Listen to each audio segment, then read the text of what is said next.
जय श्री कृष्ण। मैंने अपने पिछले वाक्यांश में आपको बताया था कि किस तरह अर्जुन युद्ध भूमि में अपने स्वजनों का वध करने एवं उनसे युद्ध करने में किसी प्रकार की कोई रुचि नहीं दिखाते हैं।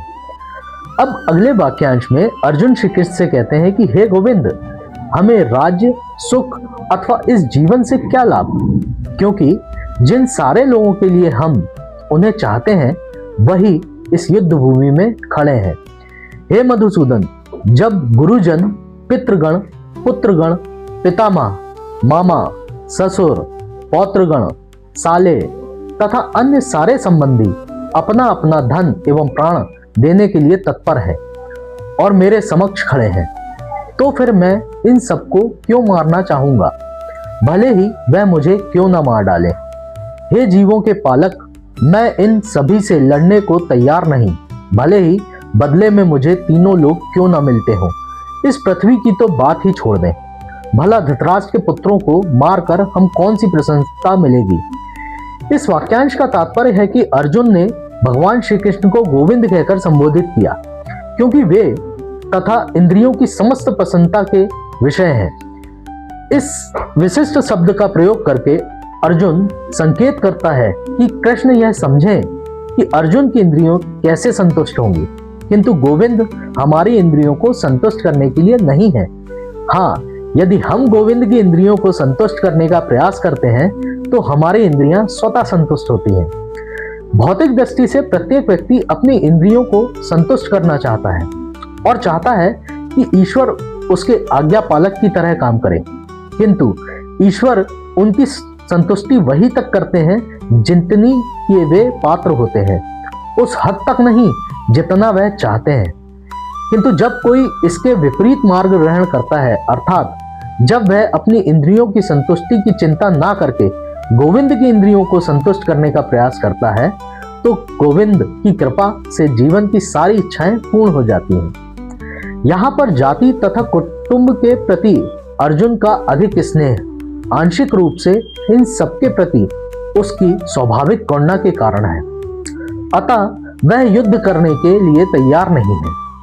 हर व्यक्ति अपने वैभव का प्रदर्शन अपने मित्रों तथा परिजनों के समक्ष करना चाहता है, किंतु अर्जुन को भय है कि उसके सारे मित्र तथा परिजन युद्ध भूमि में मारे जाएंगे और वह विजय के पश्चात उनके साथ अपने वैभव का उपयोग नहीं कर सकेगा।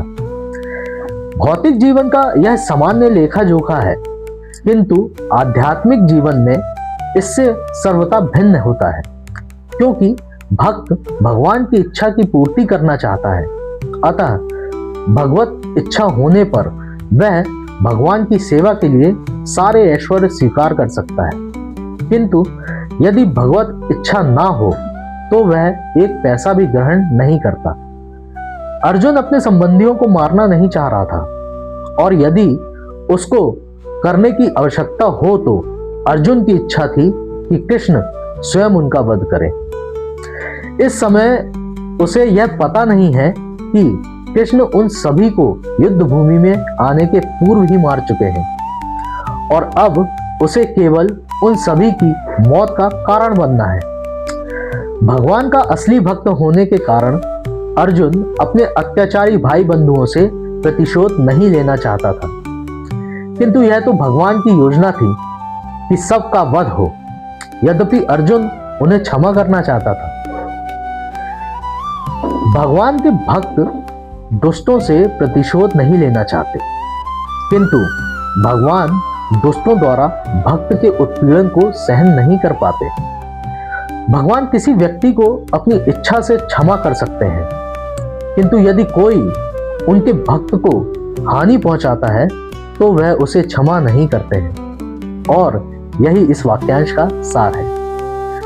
तो यह था श्रीमद् भगवद गीता के प्रथम अध्याय का 20वां वाक्यांश। अगले वाक्यांश को सुनने के लिए मेरी नेक्स्ट वीडियो को जरूर देखें। जय श्री कृष्ण।